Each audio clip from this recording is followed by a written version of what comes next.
சிவகங்கை மாவட்டம் திருபுவனத்தில் கோயில் காவலர் அஜித்குமாரை காவல்துறையினர் தாக்கியதை வீடியோ எடுத்தவரிடம் மதுரை மாவட்ட நீதிபதி இரண்டாவது நாளாக விசாரணை நடத்தினார். திருபுவனத்தில் விசாரணைக்கு அழைத்துச் செல்லப்பட்ட மடப்புரம் கோயில் காவலாளி அஜித்குமார் காவல்துறையினர் தாக்கியதில் உயிரிழந்ததாக புகார் எழுந்துள்ளது. இது தொடர்பாக மதுரை மாவட்ட நீதிபதி ஜான் சுந்தர்லால் சுரேஷ் விசாரிக்க உயர்நீதிமன்ற மதுரை கிளை உத்தரவிட்டிருந்தது. அதன் அடிப்படையில் நேற்று திருபுவனம் காவல் நிலையத்தில் நெடுஞ்சாலைத்துறைக்கு சொந்தமான பயணியர் விடுதியிலும் நீதிபதி ஆய்வு செய்தார். மேலும் கூடுதல் எஸ்பி சுகுமார் தொடங்கி சாட்சி அளித்த பலரிடமும் சுமார் 12 மணி நேரம் விசாரணை நடத்தினார். இந்நிலையில் இரண்டாவது நாளாக இன்றும் நீதிபதி ஜான் சுந்தர்லால் சுரேஷ் விசாரணை நடத்துகிறார். குறிப்பாக கோயில் அறநிலையத்துறை அலுவலரான பெரியசாமி, தனிப்படையினர் தாக்கிய வீடியோவை பதிவு செய்த சக்தீஸ்வரன், கோயில் அலுவலர்களான பிரபு, கார்த்திக் ராஜா ஆகியோரிடம் விசாரணை மேற்கொண்டனர். இந்நிலையில் அஜித்குமாரை தானே அடித்து காவல்துறையிடம் ஒப்படைத்ததாக பலர் பொய் செய்தி பரப்புவதாக சக்தீஸ்வரன் குற்றம் சாட்டினார். நாங்கள் தான் அடித்து அவங்கள்ட்ட ஒப்படைச்சுன்ற மாதிரி, நாங்கள் தான் முதல்ல அடித்து அவங்கள்ட்ட அப்படி ஒப்படைச்சோன்ற மாதிரி சொல்கிறாங்க. அங்கேருந்து யாராவது ஒருத்தர் அந்த வார்த்தையை சொல்லலை. எல்லாருக்குமே தெரியும் அங்கே என்ன நடந்ததுன்னு.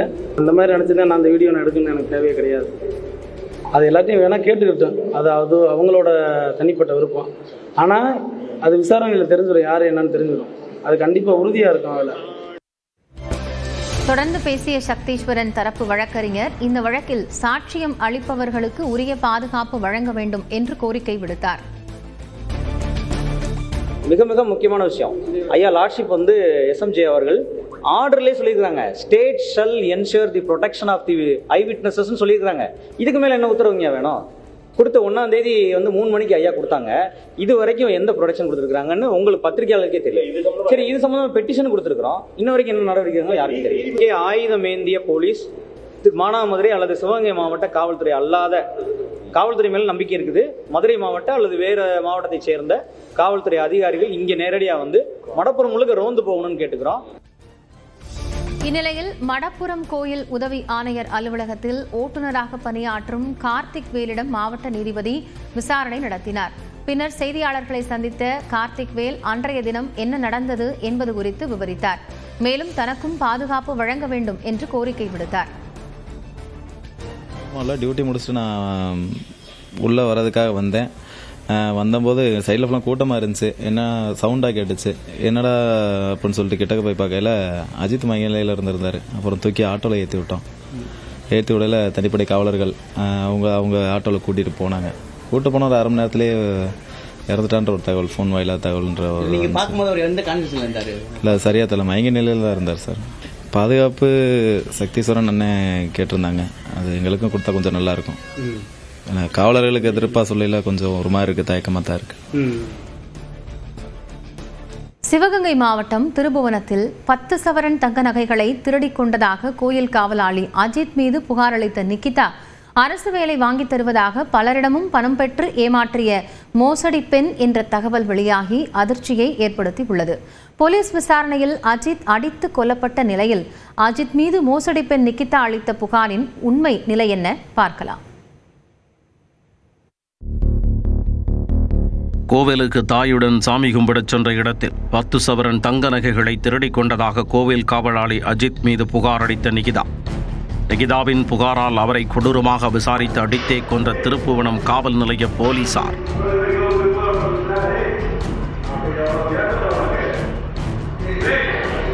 அஜித் மீது நிகிதா அளித்த புகார் உண்மைதானா? விசாரணையில் அம்பலமான நிகிதாவின் மோசடி முகம். அவர் தான் எடுத்துட்டு போனாரு. HRMCல இருக்கிறவங்க கேட்டு விசாரிச்சப்ப அவர் நிறைய முன்னுக்கு பின்ன முரணா பதில் சொன்னாரு. யார் எந்த நிகிதா? போலீசாரால் அடித்தே கொல்லப்பட்ட அஜித் குமாரும் அவர் மீது திருட்டு புகார் அளித்த நிகிதாவும் பின்னணி என்ன? மதுரை மாவட்டம் திருமங்கலம் அருகே உள்ள ஆலம்பட்டி கிராமத்தைச் சேர்ந்த ஓய்வு பெற்ற அரசு அலுவலர் ஜெயபெருமாள் சிவகாமி தம்பதியின் மகள்தான் நிகிதா. முனைவர் பட்டம் பெற்ற இவர் கல்லூரி ஒன்றில் பேராசிரியராக பணியாற்றி வந்ததாகவும் சொல்லப்படுகிறார். இந்நிலையில் நிகிதா கடந்த 2010ஆம் ஆண்டு கிருஷ்ணன் கோவில் அருகே உள்ள ஒரு கல்லூரியில் படிக்கும்போது அவருடைய ஆசிரியரான ராஜாங்கம் என்பவரது மகன் தெய்வத்திடம் அரசு வேலை வாங்கித் தருவதாக கூறி தனது மெகா மோசடியை காட்டியுள்ளார். அப்பொழுது முதல்வர் மற்றும் துணை முதல்வர் இருவருக்கும் நன்கு நெருக்கமானவர்களிடம் பேசி அரசு வேலை வாங்கித் தருவதாக கூறி 8 லட்சத்தை நிகிதா கேட்டுள்ளார். நிகிதாவின் பேச்சை நம்பி தெய்வம் தனது தந்தை ராஜாங்கத்தின் மூலம் பணத்தை கொடுத்துள்ளார். அதேபோல் அவரது உறவினர் வினோத் என்பவருக்கும் அரசு வேலை வாங்கித் தருவதாக கூறி அவரிடமும் 8 லட்சம் ரூபாய் பணம் பெற்றுள்ளார். ஆனால் அரசு வேலை வாங்கித் தராமல் ஏமாற்றியதுடன் நிகிதாவின் குடும்பத்தினர் கொலை மிரட்டல் விடுத்ததாகவும் கூறப்படுகிறது. இதனால் பாதிக்கப்பட்டவர்கள் கடந்த 2011ஆம் ஆண்டு திருமங்கலம் தாலுகா காவல் நிலையத்தில் அளித்த புகாரில் நிகிதா மற்றும் அவரது தாயார் சிவகாமி, தந்தை ஜெயபெருமாள், அவரது சகோதரர் கவியரசு உள்ளிட்டோர் மீது மதுரை திருமங்கலம் தாலுகா காவல் நிலையத்தில் புகார் அளித்தனர். அது தொடர்பான விசாரணையில் 5வது குற்றவாளியாக சேர்க்கப்பட்ட நிகிதா மற்றும் அவரது தந்தை ஜெயபெருமாள் இருவரும் கைது செய்யப்பட்டனர். பின்னர் நிகிதா பெயிலில் வந்துவிட்டதாகவும் ஜெயபெருமாள் மட்டும் சிறை சென்று பின் ஜாமீனில் விடுதலையாகி உள்ளார். உங்களுக்கு நம்ம சமுதாயத்துக்கு நம்ம ஆளுகளுக்கு ஏதாச்சும் நல்லது செய்யணும், நீங்கள் பையனுக்கு வேலை வாங்கி தரதுக்கு ஏற்பாடு பண்ணுறேன் அப்படின்னு சொன்னாப்புல, நீ நம்பிக்கையோடு செய்யலாம், கொஞ்சம் ஏற்பாடு பண்ணுங்கன்னு சொன்னாப்புல. எவ்வளோ கொடுத்துருந்தீங்க? நான் 8 லட்சம் கொடுத்துருந்தேன். இது வரைக்கும் வந்தா ஒரு பெரிய ஒத்த ரூபா கிடைக்கல. எங்கள் தாத்தா வழியாக என்ன செஞ்சோம், அந்த நிகிதான்றவங்ககிட்ட பணம் கொடுத்தோம். எங்கள் மாமாவுக்கு வந்துட்டு அவர் காலேஜில் ப்ரொஃபஸர் இருந்தார், அவருக்கு 8 லட்ச ரூபா, எனக்கு விஓ வேலை வாங்கி தரதா ஒரு 8 லட்ச ரூபா, மொத்தம் 16 லட்ச ரூபா. இது மட்டும் இல்லை, இவங்க குடும்பமே பார்த்தீங்கன்னா மிகப்பெரிய ஃபோர்ஜரி குடும்பம்.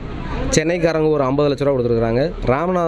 ராமநாடு சேர்ந்தவங்க பார்த்தீங்கன்னா எல்லாமே ஆடு மேய்க்கிறவங்க, அவங்க ஒரு 50 லட்ச ரூபா கொடுத்துருக்குறாங்க. அப்புறம் ஒருத்தர் திருநெல்வேலியை சேர்ந்தவர் பசும்பொன் பாண்டியன்னு சொல்லிட்டு ஒரு வழக்கறிஞர் வந்து எங்களை கான்டாக்ட் பண்ணுறாரு. இந்த மேட்டரை நீங்கள் இப்படி விட்டுறாட்டி உங்களை கொலை செஞ்சுருவோம் அப்படின்னு சொல்லி அரட்டுறாரு. அரட்டின பின்னாடி நாங்களும் கொடுத்த காசை பயந்துட்டு என்ன செஞ்சுட்டோம், அப்படியே அமைதியாக இருந்துக்கிட்டோம். இதேபோல திருமங்கலம் ஆலம்பட்டியைச் சேர்ந்த சிலரிடமும் அரசு வேலை வாங்கித் தருவதாக பல லட்சம் ரூபாய் மோசடி செய்து அது தொடர்பாகவும் 2011ஆம் ஆண்டில் மற்றொரு வழக்கு பதிவு செய்யப்பட்டுள்ளது. அந்த வழக்கில் நிகிதா முதல் குற்றவாளியாக சேர்க்கப்பட்டுள்ளார். ஏற்கனவே மோசடி வழக்கில் தொடர்புடைய நிகிதா மடப்புரம் கோவிலில் நகை காணாமல் போனதாக அளித்த புகார் உண்மையானதுதானா? மோசடி வழக்கில் தொடர்புடைய நிகிதா அளித்த புகாரில் அஜித் உயிரிழந்திருப்பது நியாயமா? மோசடி பெண்ணின் புகாரை முறையாக விசாரிக்காமல் அஜித் மீது இப்படி ஒரு நடவடிக்கையா என அவரது உறவினர்கள் கண்ணீருடன் வேதனை தெரிவித்துள்ளனர். நிகிதா தலைமறைவாக இருப்பதாக கூறப்பட்ட நிலையில் தான் தலைமறைவாக இல்லை என அவர் கொடுத்த ஆடியோவும் வெளியாகி இருக்கிறது. அவங்களுக்கு தோணுனபடி சொல்லிட்டு இருக்காங்க சார். என்னென்ன சொல்லணுமோ அதெல்லாம் சொல்லி, எப்போ போலீஸ் போன் பண்ணாலும் நாங்க அவங்களுக்கு பேசிட்டு தான் இருக்கோம். நேரவே நான் போய் ஸ்டேஷனும் போய் பார்த்துட்டு வந்தாச்சு, ஜட்ஜியும் பார்த்துட்டு பேசிட்டு வந்தாச்சு. அப்புறம் எப்படி சார் தலைமறை? 2வது தடவையும் என்ன நடந்ததுன்னு எழுதி தர சொன்னாங்க, எல்லாம் எழுதி கொடுத்துட்டு வந்திருக்கேன் ஸ்டேஷன்லயே போய். அஜித் குமார் கொலை சம்பவம் தமிழகம் முழுவதும் பெரும் அதிர்வலையை ஏற்படுத்திய நிலையில் அஜித் மீது நிகிதா அளித்த புகார் உண்மையானதுதானா என்பதை காவல்துறை நிகிதாவை அழைத்து விசாரித்தால் மட்டுமே உண்மை வெளிச்சத்திற்கு வரும். இதனிடையே காவலர் அஜித்குமார் மீது திருட்டு குற்றச்சாட்டு கூறிய நிகிதா மேல் நிலுவையில் உள்ள மற்றொரு பண மோசடி புகார் குறித்து நடவடிக்கை எடுக்க கோரி தனியார் கல்லூரி நிர்வாக மேலாளர் ஒருவர் திருமங்கலம் ஏஎஸ்பியிடம் புகார் அளித்துள்ளார். அதாவது நிகிதாவின் சகோதரரான வைபவ் சரண் கவி தனது வீட்டை விற்பதாக கூறி தனியார் கல்லூரி நிர்வாக மேலாளர் ஃபாசில் மன்சிங்கிடம் 25 லட்சம் ரூபாய் முன்பணம் பெற்றதாக கூறப்படுகிறது. இதையடுத்து வீட்டை பழுது பார்க்கும் பணியையும் ஃபாசில் மன்சிங் மேற்கொண்டதாக தெரிகிறது. ஆனால் வீட்டை நிகிதாவின் பெயருக்கு அவரது தம்பி வைபவ் சரண் எழுதி வைத்ததாக புகார் அளிக்கப்பட்டுள்ளது. இதனை அறிந்து கொடுத்த பணத்தை ஃபாசில் கேட்டபோது தனது வீட்டை பழுது பார்ப்பதாக சொல்லி அந்த பெயரில் சேதப்படுத்தியதாகவும் வெறும் 6 லட்சம் ரூபாய் மட்டுமே திருப்பி தர முடியும் என்று நிகிதா கூறியதாகவும் தெரிகிறது. இதனால் கடந்த ஜனவரி மாதமே இதுகுறித்து புகார் அளிக்கப்பட்ட நிலையில் தற்போது வரை எந்த நடவடிக்கையும் எடுக்கவில்லை என்று திருமங்கலம் ஏஎஸ்பியிடம் ஃபாசில் புகார் அளித்துள்ளார். சட்டமன்ற தேர்தல் காரணமாகவே திருபுவனம் இளைஞர் அடித்து கொலை செய்யப்பட்ட சம்பவத்திற்கு முதலமைச்சர் மு.க.ஸ்டாலின் மன்னிப்பு கோரியதாக அதிமுக முன்னாள் அமைச்சர் ஜெயக்குமார் தெரிவித்துள்ளார். சென்னையில் செய்தியாளர்களை சந்தித்த அவர் இதனை கூறினார். போன உயிர் நிச்சயமா ஸ்டாலினால கொண்டு வர முடியுமா? வெறும் சாரின்னு சொல்லிட்டாரு. சாரின்னு சொல்லிட்டா அந்த உயிர் திரும்பி வந்துட முடியாது. சரி, 24 லாக்அப் டெத் ஆயிருக்கு. இந்த 25 இது 25வது. இதுக்கு முன்னாடி 24 லாக்அப் டெத் ஆயிருக்கு. இந்த 24 லாக்அப் டெத்துக்கெல்லாம் சாரி சொன்னார் அவரு. சரி, தேர்தல் வருகின்றது என்ற ஒரே காரணத்திற்காக இன்றைக்கு ஒரு வருத்தம் தெரிவிக்கிறது, அதே ஆங்கிலத்தில் சாரி என்ற வார்த்தையை இன்றைக்கு உபயோகித்திருக்கிறார் இன்னைக்கு.